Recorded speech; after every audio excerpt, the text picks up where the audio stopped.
नमस्कार, स्वादिष्ट पदार्थ मराठी या चॅनलवर आपले स्वागत आहे। लहान मुलांच्या शाळा चालू झाल्या आहेत। आता आपल्याला प्रश्न पडतो की रोज रोज डब्याला काय द्यावी। यासाठीच आज आपण लहान मुलांना आवडेल अशी व पौष्टिक भेंडीची भाजी करणार आहोत। तत्पूर्वी आपण जर चॅनलवर नवीन असाल तर चॅनलला सबस्क्राइब करा व रेसिपी आवडल्यास सर्वांबरोबर शेअर करा। चला तर मग सुरू करूयात आपली आजची रेसिपी। सर्वप्रथम येथे मी पावशर भेंडी निवडून घेतली आहे।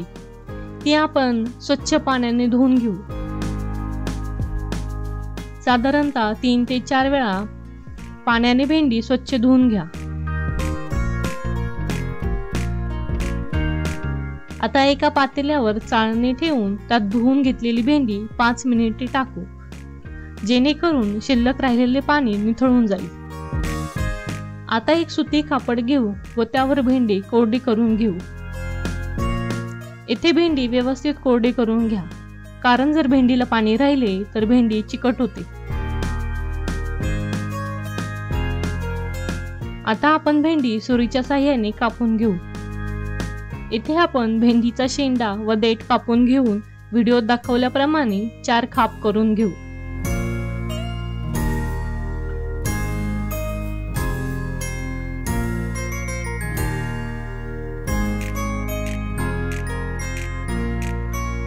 आपल्या सर्व भेंड्या कापून झाल्या आहेत। आपण आता शेंगदाण्याचा कूट करून घेऊ। यासाठी कढईत मूठभर शेंगदाणे घेऊन भाजून घेऊ। शेंगदाणे व्यवस्थित भाजले गेले आहेत। ते आता आपण कढईतून काढून घेऊ व मिक्सरवरून बारीक करून घेऊ। अशा प्रकारे शेंगदाण्याचा कूट तयार आहे।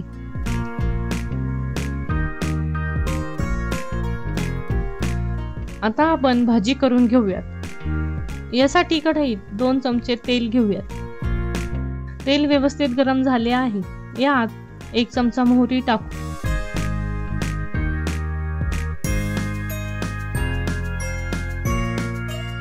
मोहरी व्यवस्थित तडतडायला लागली आहे। यात 1 चमचा जिरे टाकू। यात चिमूटभर हिंग, अर्धा चमचा हळद टाकू। 1 चमचा काळा मसाला टाकू। चवीपुरते मीठ टाकून मिक्स करून घेऊ।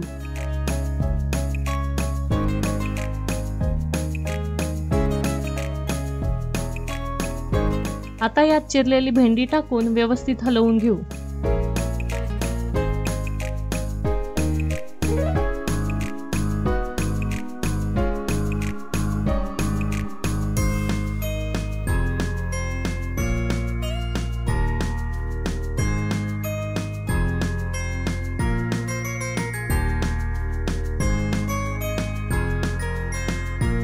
कमी गॅसवर झाकण ठेवून शिजवून घेऊ। हिरव्या भाज्या करताना फोडणीतच मीठ टाका, जेणेकरून भाजीचा रंग बदलत नाही। या कारणामुळेच आपण फोडणीतच मीठ टाकले आहे। आपली भाजी अधूनमधून झाकण काढून हलवून घ्या। आता आपली भाजी व्यवस्थित शिजली आहे। यात आपण कूट टाकून घेऊ व 1 ते 2 मिनिटे शिजवून घेऊ।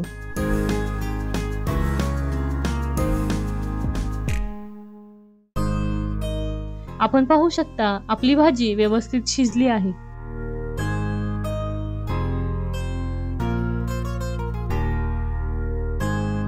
अशा प्रकारे तयार आहे आपली टिफिन स्पेशल भेंडीची भाजी। तर आजचा व्हिडिओ आपणास कसा वाटला हे कमेंट बॉक्समध्ये नक्की कळवा व आमच्या चॅनलला लाईक, शेअर आणि सबस्क्राइब करायला विसरू नका। धन्यवाद।